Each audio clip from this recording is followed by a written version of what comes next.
Negra, né? Tem aí uma ofensiva brutal neste momento. Estamos vendo aqui um repique da violência policial contra a juventude negra, que é um tema que veio à tona, enfim, em função do assassinato do George Floyd nos Estados Unidos, e que mais recorrentemente nós assistimos ou temos denúncias sobre assassinatos da juventude negra pela polícia militar. Então hoje o Andrew aqui, vamos ver se o Andrew já está conosco. O Andrew, que é cineasta, enfim, é produtor, é diretor, é escritor. Vamos ver se o Andrew está conosco. Vamos aqui. Ainda o Andrew não está conosco. Vamos aguardar. Eu tenho aqui as minhas dificuldades aqui com a tecnologia. Mas enfim, um tema importante que a gente vai tratar.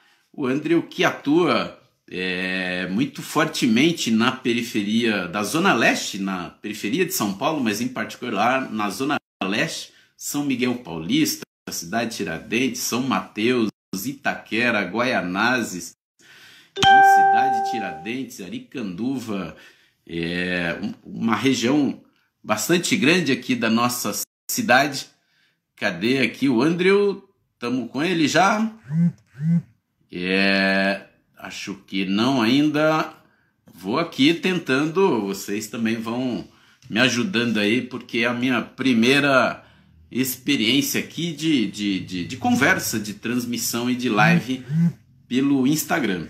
E o Andrew, como eu dizia, é um ator premiado. Ele também, enfim, tem feito vários filmes, premiado aí no slam, nesses saraus, frequentador aí da Flip, da Feira Literária de Paraty. E o Andrew vai conversar conosco aqui, portanto, sobre esse tema tão importante, sobre o racismo, né? Tema fundamental, o racismo que estrutura as relações sociais no Brasil, o racismo que exclui milhões de pessoas, que é a maioria da população brasileira, enfim, um racismo que leva e tem justificado ao longo do século a exclusão social, enfim, o confinamento à pobreza, e a exclusão à educação, à cultura, aos empregos dignos, e ainda tem que conviver ou sobreviver diante de uma violência do Estado inaceitável. Estamos aqui, cadê o Andrew? Ainda não entrou. Creio que não, né? Andrew entrou aqui, né? Andrew, vamos aqui. O Andrew, que é o filho do Ari, da Mirna, irmão da Iesca, pai da Loren. E cadê você, Andrew? Acho que é isso.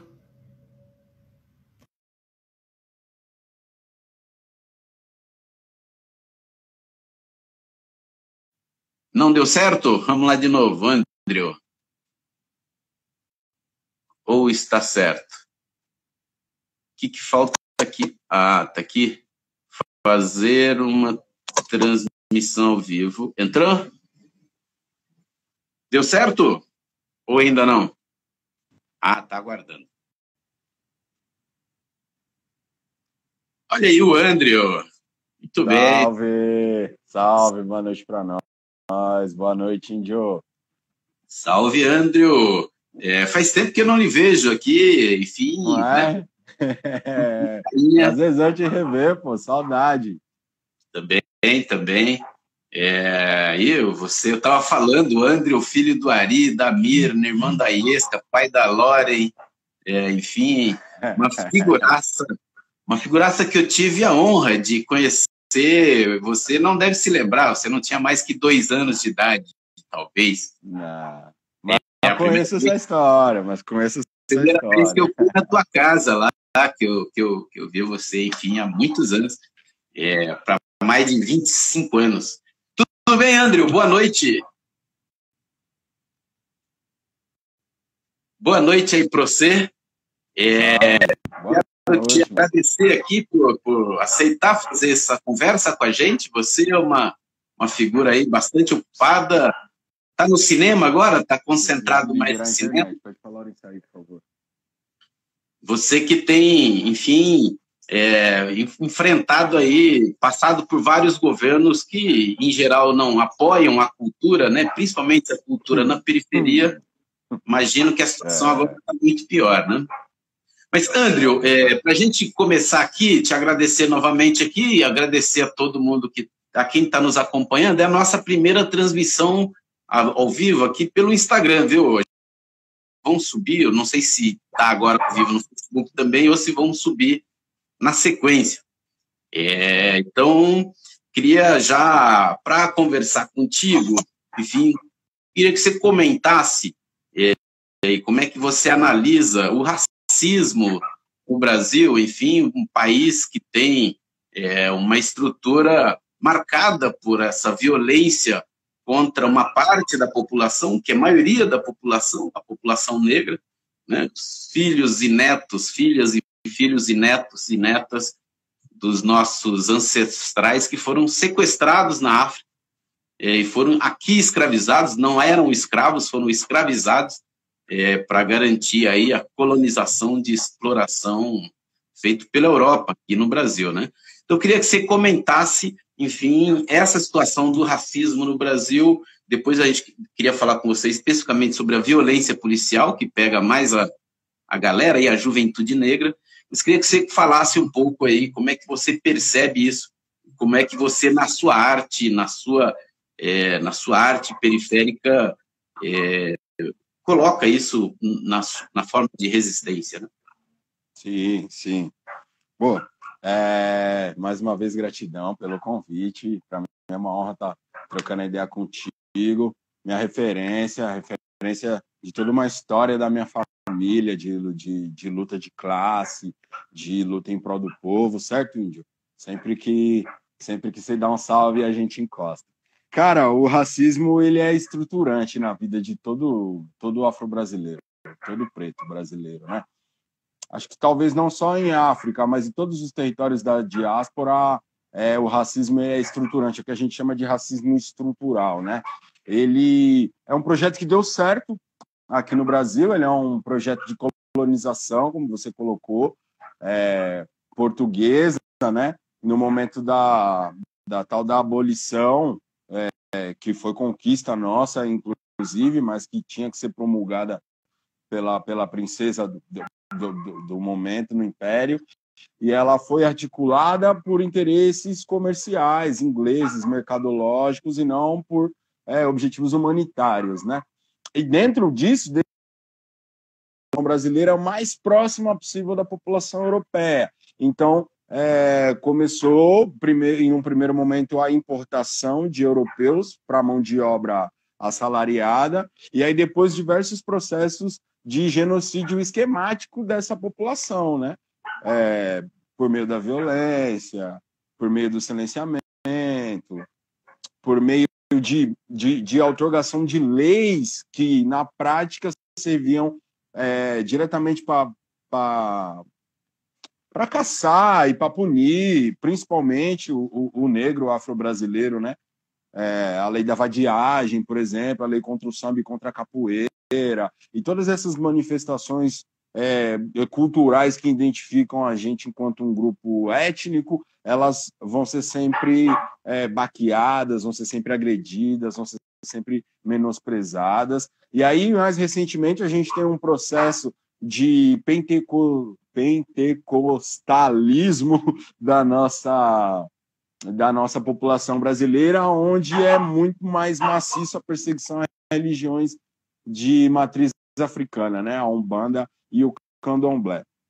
Isso aliado a um projeto de embranquecimento através do amor, através da identidade, ou da não representação da identidade nossa, e a gente vem sofrendo isso há 500 anos. Por que 500 anos, né, Índio? Se a gente fala que há uma abolição aqui nesse país há pelo menos 150 anos, mas para mais. Porque ela é uma falsa abolição, né?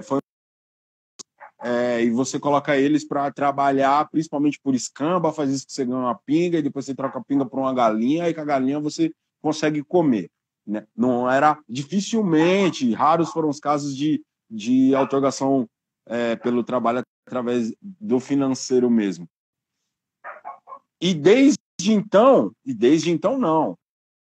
Desde o princípio, né? Desde o sequestro e das negociações mercadológicos do corpo negro da África, vem se esquematizando diversos tipos de rebeliões, diversos tipos de revoltas, diversas confrarias ainda entre homens escravizados, e aí depois vem a possibilidade da alforria, e a gente também passa a se organizar coletivamente para alforrear e depois se juntam em irmandades católicas dos homens pretos. Tem uma referência aqui no bairro da Penha, na Igreja da Nossa Senhora dos Homens Pretos, que foi uma dessas confrarias de libertação de gente, né, de seres humanos.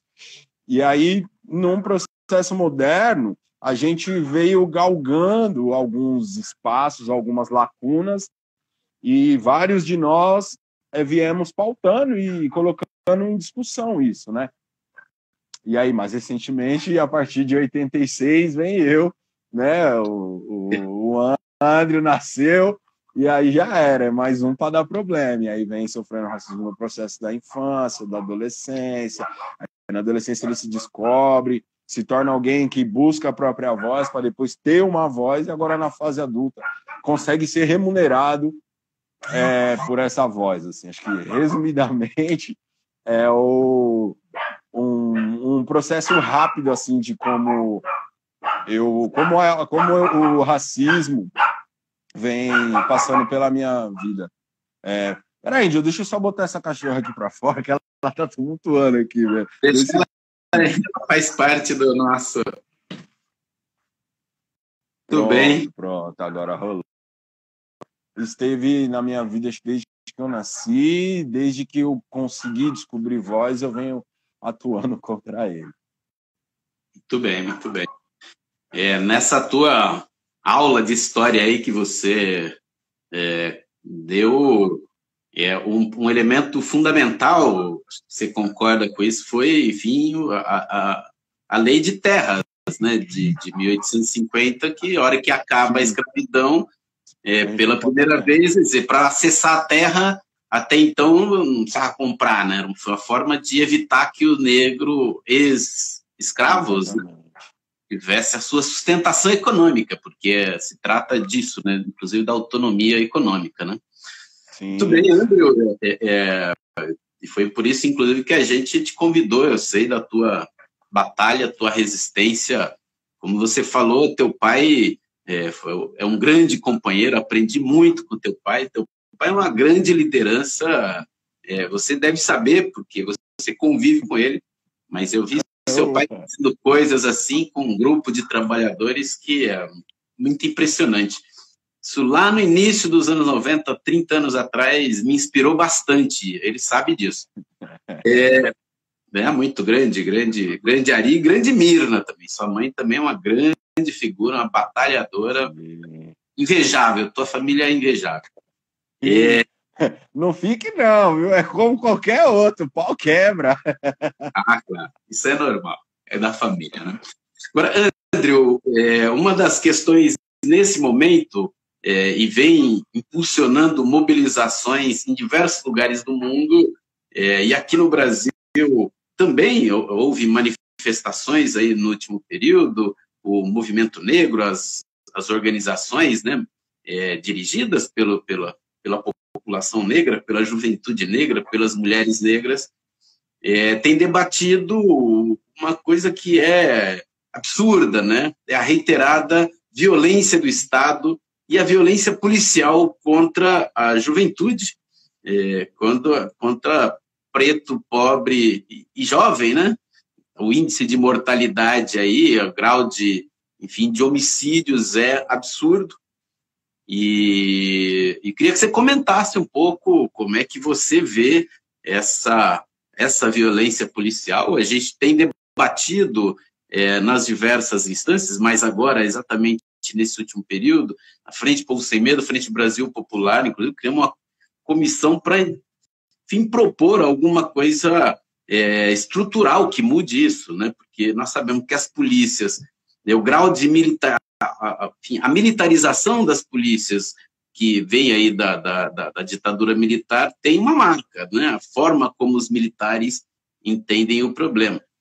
Agora nós vemos os Estados Unidos, a polícia não é militar, aquela polícia que está fazendo isso não é a militar, né? A polícia civil. Então, polícia é polícia, né?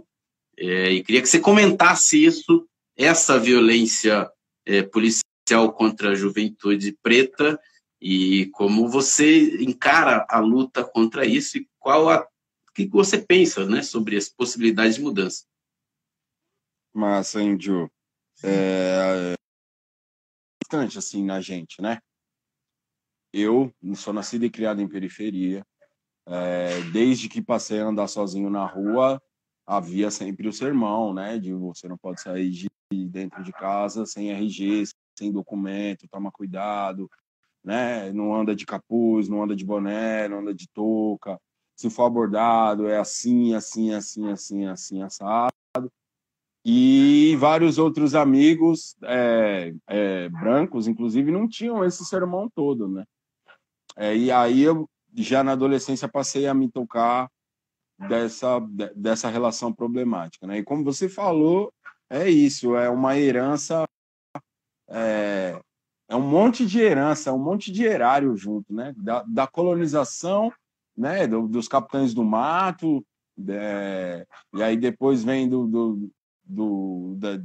dessa militarização, aí vem a ditadura, aí passa a ditadura, junta tudo isso e fica nessa polícia que a gente enfrenta problemas desde sempre, né? Eu tô com 33 anos e nesses poucos 33 anos, assim, já houveram vários momentos em que eu me mobilizei contra as forças policiais. Acho que a mais velha foi um clipe dos Racionais, quando eles lançaram aquele clipe dos 111 mortos. Ali eu já tive uma primeira relação de que isso acontece comigo, isso pode acontecer comigo, né? Isso é para mim, esse jogo tá para mim, né?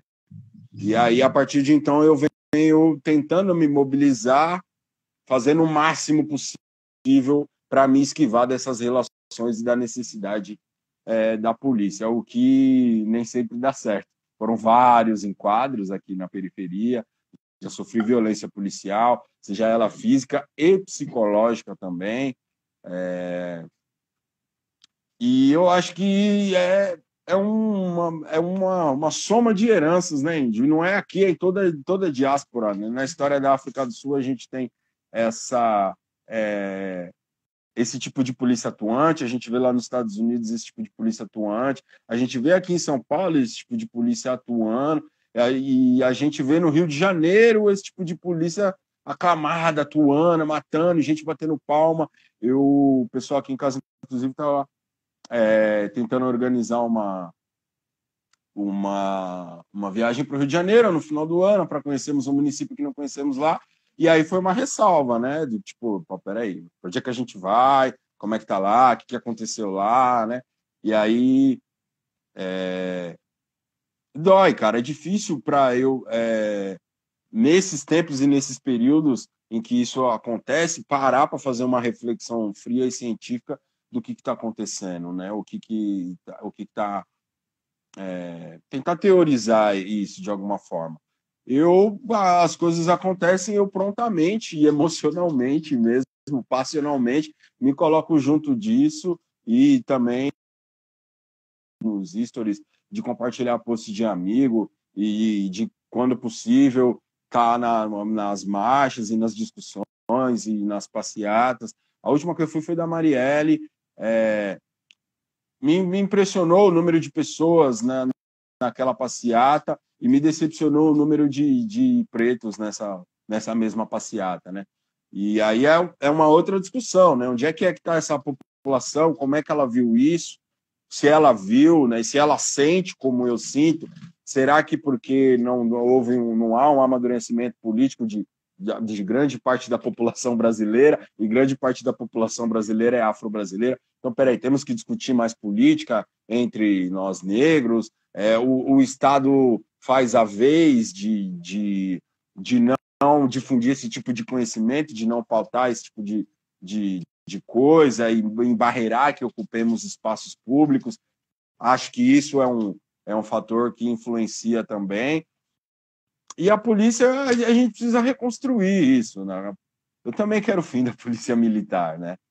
Embora saiba que várias pessoas são pais de família, são trabalhadores e trabalhadoras, às vezes nem exercem funções na rua, mas é uma corporação que emprega e só tem vaga para trampar na polícia militar. A gente vai falar para os nossos irmãos morrerem de fome? Não é justo isso, né? E aí é uma coisa louca, assim, do contato com as pessoas que eu tenho, até o grau de contato que eu tenho, eu sei que no momento que você entra, começa uma doutrinação para você passar a enxergar o ser humano com mais melanina na pele, de um tipo cor padrão, suspeito cor padrão, né? Tem a cor padrão, é suspeito, né? Aí você tem uma determinada localidade, um determinado tipo de abordagem, em áreas mais nobres, o policial passa vergonha, lá em Alphaville, como a gente acompanhou algumas semanas atrás, e nos lugares mais pobres ele sente o sarrafo, desce, bate em trabalhador, não tá nem aí para o que é, se é trabalhador ou não, é só pura e irresponsável demonstração de força, né? E aí eu acho que é um projeto que deu tanto certo que é tantas pessoas que são afro-brasileiros, que são pretas, que estão na Polícia Militar, que não se enxergam assim e que não enxergam essa problemática que diversas vezes, Índio, eu penso que o que eu estou fazendo não está chegando, cara, não surte efeito, né? Embora também nas minhas páginas, nas minhas redes eu já tenha colhido depoimentos e devolutivas de militares que gostaram da poesia e falam, não, é isso mesmo e tal, mas a grande maioria é de que esse macaco, você vai morrer, pai, e aí eu vou ver lá no perfil, tá lá, né, mano? É um irmão meu. E eu enxergo que é um projeto que deu certo, é um projeto que deu certo e a gente precisa continuar lutando, pautando e discutindo para destruir esse projeto e passar a construir um novo. Muito bem, demonstra aí uma profundidade, uma consistência e até no diagnóstico, né? Falta elevar o grau de consciência da maioria da classe trabalhadora em geral e do povo preto em particular, né? E assim como da democracia econômica, enfim. Agora, você falava uma coisa importante, que é dentro da corporação, das polícias militares, a presença de negros, né? E você sabe, eles também são as maiores vítimas de mortes na polícia. Me parece que assim, é minoria, a participação da negra na polícia militar de São Paulo é em torno de 30 e poucos %, ou pelo menos era esse dado antigo. Vão para frente da troca do tiro, né? Escola americana, né? De colocar os pretos na frente da guerra para morrer, né? Eles acham que a gente gosta, né, Índio? Pois é. Então, isso é um fato, né? É uma tragédia, que revela uma tragédia, né? Agora, é isso, e como você diz, assim, claro que nós temos que desmilitarizar, ou a polícia uma polícia dessa ostensiva não pode ter uma disciplina militar, né? Não é a hierarquia, a disciplina militar ou a filosofia militar. Agora, você precisa de uma polícia, enfim, que entenda a segurança pública, a promoção da cidadania, da igualdade, que tem uma outra concepção, né? Porque isso, mesmo... isso não é discutido, Índio. A gente tem alguma quando eles percebem, né, que o negro em si não é analfabeto, não tem passagem policial, né, não abaixa a cabeça e põe a mão para trás, mas responde, né, com autoestima olhar altivo, aí eles colocam o letrado deles, né, que normalmente é o tenente, é o cara que fez a USP, para vir debater, mas que também não tem argumento nenhum, não tem embasamento estrutural. Assim, tenente é o nível universitário da polícia, né? Aí você já entra lá com um grau de graduação, você é oficial, e aí eles que vêm para ouvir, mas blá, blá, blá, blá, tó, vai embora, eu não quero te pegar mais aqui, sai andando. Claro. Eles não vislumbram essa possibilidade de segurança pública ser um bem comum, né? É a força dos argumentos que eles não conseguem combater também, né?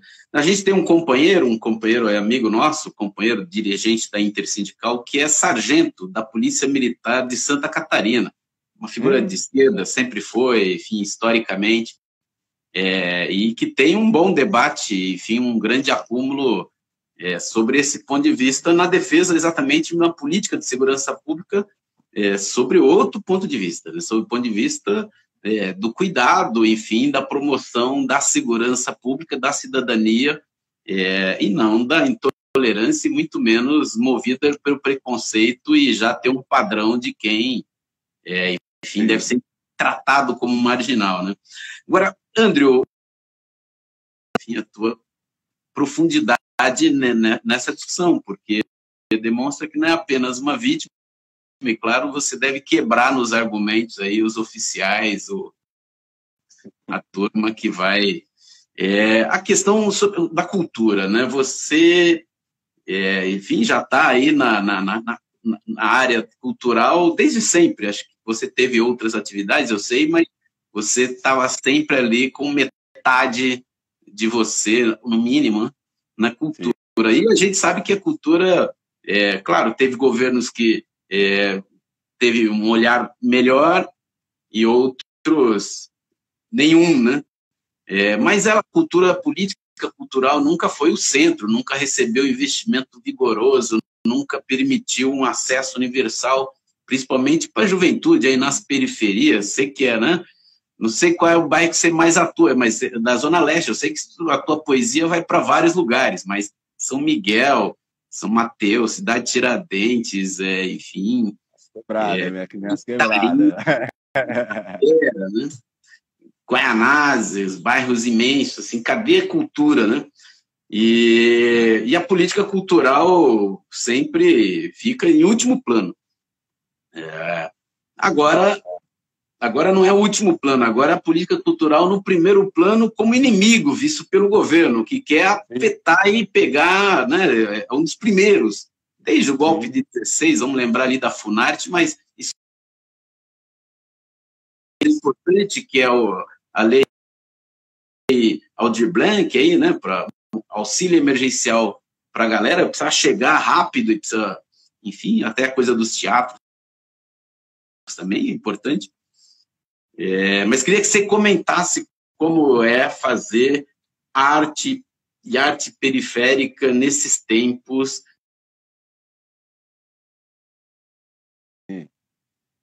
Sim. Pô, Índio, é o que você falou, né, cara? Do ponto de vista do poder público, investimentos, quando houve um olhar, ele foi baixíssimo, foi aquém do que desejávamos, e ele foi um investimento que surtiu algum efeito. Ele conseguiu, e aí eu falo das gestões mais esquerdas aqui, especificamente no município de São Paulo, né? Esse pequeno olhar que houve foi capaz de ser aprovado a política, o programa Vai, né, da Prefeitura de São Paulo, que é uma política para a juventude importantíssima, de primeiro acesso ao desenvolvimento cultural. E aí isso se estendeu dentro daquele governo onde houveram mais desdobramentos de projetos, como o Jovem Comunitário, o Projeto Jovem Monitor, e alguns outros. Aí depois veio o projeto de Jovem Monitor mesmo, que está até hoje. E aí nós, enquanto base, nos mobilizamos e conseguimos a aprovação da lei de fomento à periferia, né? Isso aqui tudo para o município de São Paulo. E agora a lei Aldir Blanc, nessa pandemia, ela também vem para dar um fôlego, mas é muito aquém do que a gente gostaria. Isso aqui foi só um olhar sobre as políticas municipais, aonde a periferia ainda tem algum acesso, porque ele é imposto por lei esse acesso, porque senão não tínhamos nenhum, né? Lá nas vírgulas e nas pontes está lá, moradores de regiões em alto grau de vulnerabilidade social. Senão, não pegaríamos também, e isso foi uma baita de uma discussão aqui nessa cidade, né? Ainda gostaria de lançar a mão dessas políticas públicas, que são para a periferia. E aí é tudo desse projetão que deu certo aqui no Brasil. Porque na esfera do Estado, a gente não tem, nunca teve. Desde que eu entendo a cultura, tem o mesmo grupo político no poder e que esmigalha e distribui, e o pouco que faz é tabloide, né? E aí, na esfera nacional, a gente vem mal. A gente teve um artista, alguns artistas, dois artistas eu conto, né? O Gil e o Juca, na pasta da cultura. Aí depois veio uma outra galera que tinha uma visão para a cultura e agora não colocaram artistas. Agora, nesse governo do Bolsonaro, estão colocando medalhões que não percebem o que é, acho que não sabem, né? Estão acostumados a ganhar milhões e milhões, estando com a barriga cheia, encostados ali no cabide da grande mídia, do grande grupo da mídia daqui do nosso país, e só vieram deteriorando e piorando as coisas. Não houve uma fala, não houve uma defesa. Pelo contrário, já houve perseguição, né? Já houve bravatas e musiquinhas ufanistas do tempo da ditadura, sabe? E agora me colocou um modelo, assim. Vai de mal a pior esse desgoverno. E é isso, é um desgoverno, né? Tem sido difícil. Eu me encontro num local, penso que até vantajoso, não vou dizer privilegiado, porque é muita batalha para eu estar onde eu estou, mas é vantajoso, onde várias pessoas já conhecem o meu nome, e aí isso flui para que eu consiga acessar alguns canais para continuar tendo essa remuneração enquanto cultura. Mas eu só consigo isso, Índio, com 30 anos de idade. Eu venho dos 15 até os 30 batalhando em espaços como ator, como figurante, como elenco de apoio, né? Depois escrevendo letras de rap e poesias e circulando nos saraus. E aí só quando eu aprendi, fui auxiliado por grandes amigos da literatura e da cultura periférica a desvendar o que é isso, né? O que é o edital, essa verba pública é para nós, é para quem, né? Naquele período de governança municipal, onde houve um pequeno olhar, aí eu desvendei essa ferramenta e entrei. E a partir disso eu pude, de fato, potencializar meu trabalho. Então, quer dizer, no meu caso, eu constato isso no meu caso, né? Sem o apoio de políticas públicas, eu talvez não estivesse hoje aos 33, indo para 34, desde os 30, vivendo exclusivamente de arte e cultura, desse tipo que eu faço, né? Que é uma que também é um pouco mais difícil, né? Você ficar criticando os caras, ficar pautando os caras e trazendo discussão de racismo, de indígena, de território quilombola, contra o machismo. A gente conseguir isso, eu acho que eu sou um grande vencedor de estatísticas, né? Primeiro, por eu ter passado a idade da juventude, não ter tido problema com a justiça, ter saído ileso e ter saído vivo aqui na periferia de São Paulo, aqui lá do leste. E aí, a partir dos 30, passar a pagar as minhas contas exclusivamente com arte e cultura. Aí eu acho que, a partir dessa minha experiência e pela experiência da maior parte dos que eu conheço que fazem literatura periférica, cultura periférica, teatro marginal, cinema de guerrilha, teatro de rua, cara, é que sem o investimento do poder público é muito difícil que a gente sobreviva, né? Primeiro porque a gente não tem acesso a essas ferramentas de incentivo através de leis fiscais. Segundo, que os poucos que acessam têm uma outra grande barreira a ser furada, que é a panela empresarial, né? Que eles se conhecerem todos e sempre investirem nos mesmos medalhões da cultura. Os mecanismos era para uma coisa, era para se investir em artistas que estavam começando, artistas que não têm uma grande projeção, e a gente vê sequencialmente, ao menos vinha, né? Houveram algumas modificações há alguns anos que bloquearam esses grandes nomes a lançar mão dessas políticas públicas de contrapartida fiscal, que, no caso, assim, a maior do nosso país é a Lei Rouanet. Eu tenho notícias de que outras pessoas, esses mesmos grandes, estão fazendo projetos via Lei Rouanet em nomes de outras pessoas. Então, tem esse jeitinho brasileiro que é herdado de Portugal. Empresarial, né? Decisão empresarial. O empresário é que indica onde ele vai botar a grana, né? Exatamente. Então, também não está funcionando esse pequeno adendo, essa vírgula aí.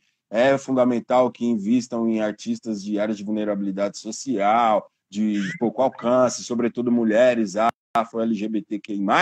Isso também não está pegando, né? E aí a gente precisa entender qual que é esse outro movimento. E a comunidade negra tem feito esse movimento de uma forma muito interessante, que tem surgido grandes festivais, grandes ações culturais, desenvolvidas principalmente através de grupos empresariais que acreditam nessa pauta étnica aqui. Aí eu posso falar do Festival das Mulheres Afro-Latinas, daqui de São Paulo, que vem ocorrendo de forma independente, com captação financeira, e quem manda é as Mina Preta, que estão lá tocando. Eu posso falar da própria Feira Preta, desenvolvida pela Adriana, que é um grande reunidor de empreendedores afros, que tem aí nesse evento a sua marca bem exposta, enfim. E eu tenho o exemplo de produções de audiovisual, né, que tem conseguido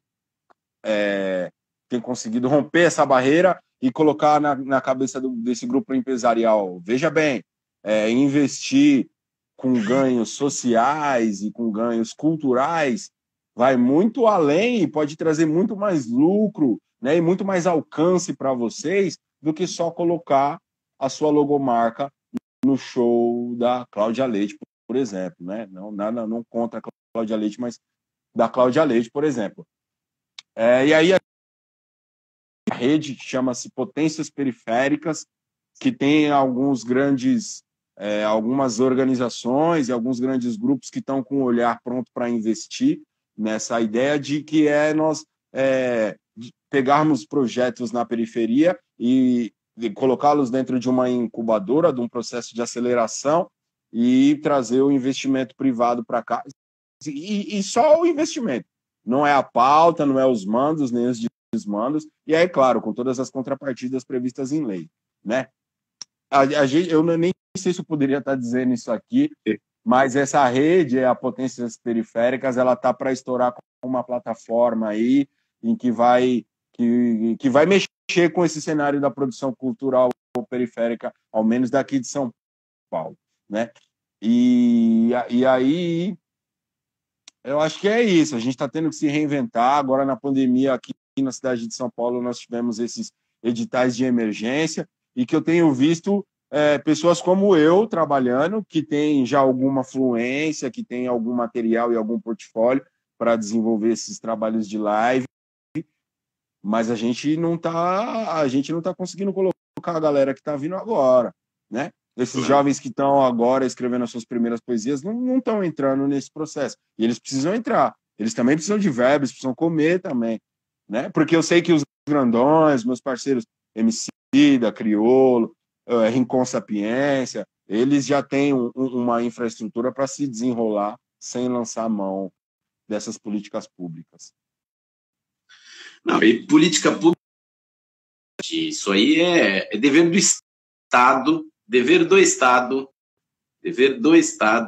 e precisa botar muito investimento, até porque a cultura é parte da formação do país, e a educação e a cultura tão indissociada, enfim, e não há um desenvolvimento sem investimento em cultura. Isso é básico, particularmente num país de uma cultura tão rica, né? Uma cultura periférica, plural.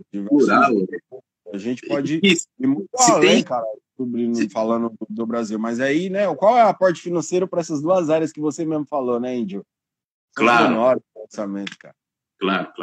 Mas, Andrew, eu não lido bem aqui com as tecnologias, mas eu vi agora que tá aqui também no Facebook. Daqui a pouco vou tentar ver quem está nos acompanhando, que eu estou com o celular aqui, mas queria mandar um abraço aqui para Silene Medeiros. Silene, lá de Fortaleza, o André Bogdan, aqui da nossa C4, Rebelião C4, se tiver aqui, você precisa conhecer, é um grande cantor do hip hop, foi meu aluno, enfim, lá na Moca, ali no Firmino de Proença. Um abraço, Rebelião C4, grande figura, é um rapper lá de Francisco Morato. Tem uma batalha lá, Francisco Morato, tem uma batalha eu já fui naquela batalha lá de MC. Muito bem, Rebelião C4, um grande abraço para você. Aqui é a Rosângela da Silva,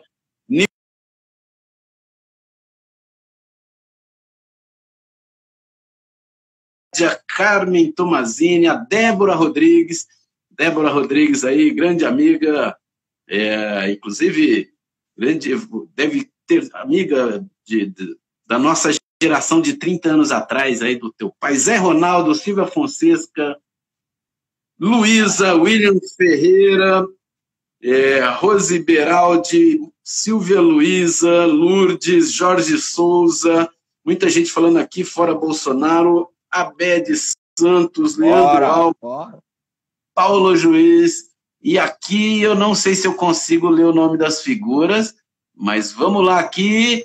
Um abraço, esse acenar aqui eu posso acenar sem nenhum problema, é bastante gente. Cesídio, vamos lá, desculpa, não sei se o nosso tempo aqui estamos indo para 40 minutos, 45 minutos, então temos que buscar a conclusão aqui, senão cai, né?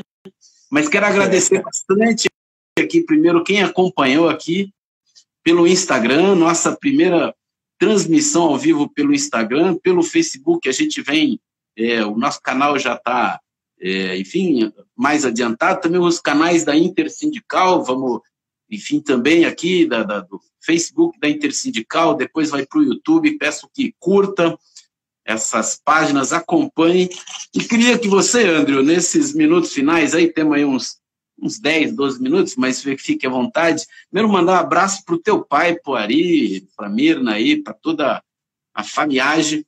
Um abraço aí para ZL, São Miguel Paulista. Enfim. Face. Quando botar no Face, eles assistem, eles vão gostar. Sei, enfim. Você tem, eu sei que você tem escrito, né? Tem feito filmes, fez vários filmes, teve participações em filmes de maior produção, mas também de filmes mais periféricos, aí, enfim, você dirige, escreve, faz tudo. É um multiartista, um verdadeiro filho do povo brasileiro. Sou operário da cultura. Pô. Operário da cultura, muito bem, a definição perfeita. Cultura essa, queria que também aí você comentasse isso, muito perseguida pelo poder econômico. Tivemos recentemente um massacre ali, enfim, da turma que gosta do funk, né, criminalizado de forma, enfim, absurda, mas a cultura hip hop, toda a cultura periférica, toda a arte negra, como você também disse, a religiosidade negra, isso é parte, assim como foi o samba tão criminalizado, assim como foi a capoeira tão criminalizada. A capoeira eles até tinham, né, as suas razões, porque é como a turma botava eles no chão e ainda dava umas porradas neles, né? Mas, digamos, e agora essa resistência e que demonstra, você falava aí muito rapidamente, assim, o Brasil é um país muito rico de diversos aspectos, sobre quase todos os aspectos. Agora, sobre o aspecto cultural, é muito mais forte, né? O Brasil, isso não é menosprezar os demais, mas o país tem uma marca cultural profunda no mundo, e, em particular, pelo menos na música é muito claro isso, mas não apenas, né?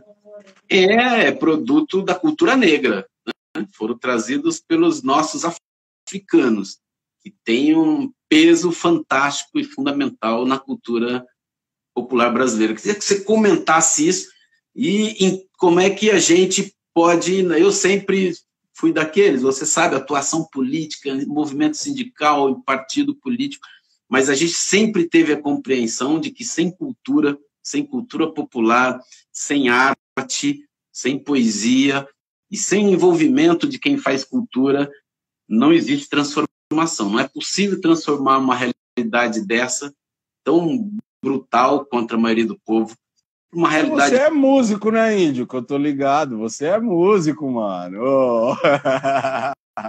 Aquilo ali foi... Quando eu tinha 10 anos de idade, dos 10 aos 20 anos, eu tocava na banda marcial, então aprendi isso, mas faz 40 anos que aprendi o Bona, então quando pego aqui é para desafinar mesmo.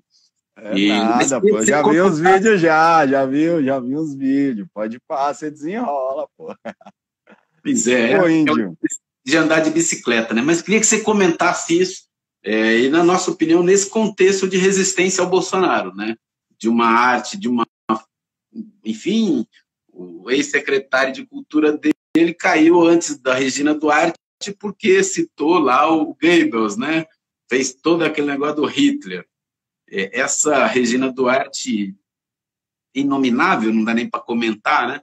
Mas como resistir com essa luta, enfim, e nesse diálogo que você faz com a rapaziada, com a juventude, mas não apenas, eu sei que você conversa aí com bastante gente, e é muito importante, quero ressaltar isso, a representação da classe trabalhadora, do povo pobre, dos povos indígenas, dos héteros, não héteros, né, de quem está distante, enfim, na maioria das vezes é vítima das desigualdades sociais e de tantas mazelas do nosso capitalismo tão selvagem. Sim, cara. O funk, eu acho que é o nosso último e mais recente medalhão, assim, né? E aí todas essas forças fascistas, reacionárias, capitalistas, que é um gênero genuíno, principalmente esse funk, né? Que toca hoje, ele é Miami Bass, ele nasce nas quebradas, ele nasce no gueto, né? A gente tem um funk norte-americano, Motown, que veio para cá e houve uma outra tradução. Aqui quem conhece até chama de funk, mas a gente está falando do funk, desse funk atual, dessa rapaziada, dessa geração agora do século XXI, né? É o que está em curso, que teve em curso, como você colocou, primeira capoeira, beiço, e claro que a música é o que vem de mais autêntico, e é o que vem embalando a população, né? E aí, já movimentando um grande mercado, ele é o nosso último medalhão. Assim, eu acho que isso vai passar, o funk vai se afirmar como um ritmo monstro, com a letra que vier, com a discussão que trouxer, né? Ele vai se firmar e não vai deixar de ser perseguido, porque o samba também hoje não ocupa o lugar que merece dentro dessa construção do ideário musical da indústria fonográfica brasileira. O samba devia ser o centro e ele não é, né? A bossa nova, né? O que é mais elitizado é o centro, mas nem por isso o samba parou, né? Parou de educar, parou de formar. Tem novos grupos, novos grandes cantores. e assim também vem com todos os outros ritmos, porque a gente é resistência, né? A gente não vai deixar de existir enquanto houver opressão, e quando deixar de existir opressão, aí sim a gente vai se tornar uma cultura hegemônica. Então não há a menor possibilidade de acabarem com a cultura afro, periférica, de resistência e divergente. No que me concerne da literatura periférica, Índio, é uma literatura que vem ganhando um pouco espaço a partir do seu nascimento para cá, mas encontra muita dificuldade de influência na academia e nos grandes centros, nas grandes feiras, nas grandes feiras literárias, né? Aí a gente, acho que em relação à literatura periférica, a gente está naquele, tem que dar alguma coisa para eles, porque precisa tapar o sol com a peneira. Se eles não tiver, não houve uma feira. Por exemplo, vocês estão no começo, a Flip, aonde ela vai homenagear, ou iria, né, foi barrada por conta da pandemia, uma escritora racista, fascista, né, mas ia colocar ali no cantinho algum slam. Com certeza, algum slam, ia chamar um rapper que escreve um livro. Enfim, eles estão nesse movimento agora. Eu entendo que esse movimento da literatura periférica é um movimento recente, né? Ressurge com força a partir dos anos 2000, com o Vaz, o Buzo, o Binho, o Ferrez, e aí eu também sou fruto dessa terceira geração de saraus, né? Mas aí você vê como o capitalismo, o índio, ele consegue se embrenhar em tudo, né, cara? Dos anos 2000 aos anos 2010, era muito forte o movimento dos saraus, onde todo mundo falava e apresentava qualquer arte, fosse dança, artes plásticas. Hoje, o que tem mais espaço e mais influência dentro desse circuito não é o sarau, que é para todo mundo, é o slam. O slam, que é uma competição. Uma competição prevê preparação, está preparado. Então, aí já há um embrenhamento da meritocracia, entende? E aí isso vai ganhando e vai contaminando, e vai crescendo. Não estou aqui falando contra o slam, não é isso. Inclusive, faz parte de slams quando acontece, mas eu acho que a gente precisa falar, a gente precisa se criticar para crescer, inclusive, né? Porque não é incomum eu ouvir dos poetas de que eu sou melhor que fulano, a minha poesia é melhor que Beltrano. Isso aí já é um germe de que nos contaminamos e precisamos ter o direcionamento de fato, né? De para que a gente está escrevendo isso? Por que a gente está fazendo isso? Isso é rebelião, né? E se ela é rebelião, ela não vai no mesmo caminho dessa competição. Vamos competir aqui para a gente ganhar esse dinheiro, para esses caras virem pagar o nosso cachê, da hora, mas o que a gente falar dentro dessa competição precisa servir para mim e para muitos, e para todos. E aí isso é muito louco no caráter dos slams, ele é principalmente, todas as atividades são principalmente muito combativas, muito críticas. Enfim, você sai do slam, é como se você tivesse saído de uma puta de uma aula de qualquer área de humana, saca? Dentro do cinema de guerrilha, eu tenho acompanhado uma organização muito mais forte e efetiva das mulheres pretas e dos homens pretos para se organizar e conseguir pautar a organização e pautar lugares de fala e pautar lugares em pitchings de avaliação de projetos, até que para outros projetos de afro-brasileiros, de pretos e pretas passem também, né? E do hip hop eu sou um grande admirador, cara. Eu circulo, passeio, faço a minha poesia, mas eu acho que tem pessoas que podem falar com mais propriedade sobre o hip hop do que eu. Mas em relação à literatura periférica, eu acho que enquanto sarau, enquanto estilo narrativo, enquanto estilo artístico de resistência e de literatura negra, a gente tem o nosso espaço firmado e que é difícil alguém de fora vir para bater de frente, né? Poucos do Burgo escrevem como escreve poesia o Sérgio Vaz, tá ligado?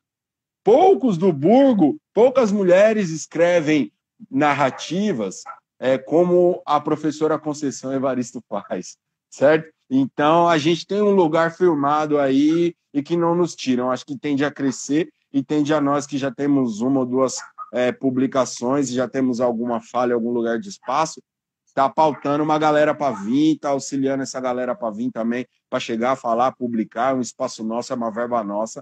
A gente tem total direito, tanto quanto todos, né? Escrevendo palavras, como diz o professor Sérgio Vai, a gente escreve errado, mas a atitude é certa, né? E os caras que escrevem certo e a atitude é errada. E por aí vai. Mas acho que no movimento dos... minutos. Só temos 2 minutos, porque o Instagram derruba. Falo pra caramba, velho. Falo pra caramba. Enfim, e no movimento do movimento do cinema, eu acho que a gente tá vislumbrando uma organização muito interessante, em que acho que uma geração ou duas, a gente tem um cinema negro tão firmado quanto já está firmado hoje, cinema norte-americano. De minha parte aqui, vendendo meu peixe, eu sou autor do livro Dente de Leão, meu livro de poesias, lançado em 2017, para todo mundo que quiser adquirir, só entrar em contato comigo. Dente de Leão, porque a nossa poesia é como dente de leão. Quando você assopra, ele cai e germina, e quem ouve literatura periférica, poesia marginal, se contamina. Mas dente de leão também, é agressivo, né? A gente usa da boca para comer e para agredir, como o leão também, né? Como todo poeta também, né? E aí, esse aqui é a minha publicação mais recente, é de 2019, um romance infanto-juvenil chamado Corre. Já tem para download, não, baixelivros.com, já tem o PDF, para download gratuito, é da Fundação Educar de Pascoal. Estou editando um curta, minha primeira direção, um curta-metragem chamado Saudade, onde eu reuni toda essa rede de amigos, amigas e aliados e aliadas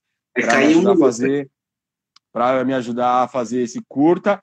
Estou no curta do Criar, então estou escrevendo mais um outro, e tô por aí, me chamou, tô falando, Ídio. Certo? Gratidão, meu pai. Salve, salve, muito legal, Andrew. Infelizmente, a ditadura do tempo aqui, nós estamos limitados por 1 hora. Te agradecer demais, sugiro que todo mundo procure aí, dá o seu endereço aí na rede social, e um abraço à Zona Leste, aí, São Miguel e toda a área Itaim e toda a área aí da nossa querida Zona Leste. Fala suas redes aí. Nice. No Facebook tem a página Andrew Cândido. Meu perfil tá meio lotado, consegue falar comigo de mais rápido pela página. No Instagram é @Andrew_Cândido. E tem canal no YouTube com vários dos outros filmes, outras participações em séries longas, Telecurso, Boleiros 2, Os 12 Trabalhos, alguns trabalhos na grande mídia e outros independentes que eu realizei, como um Salve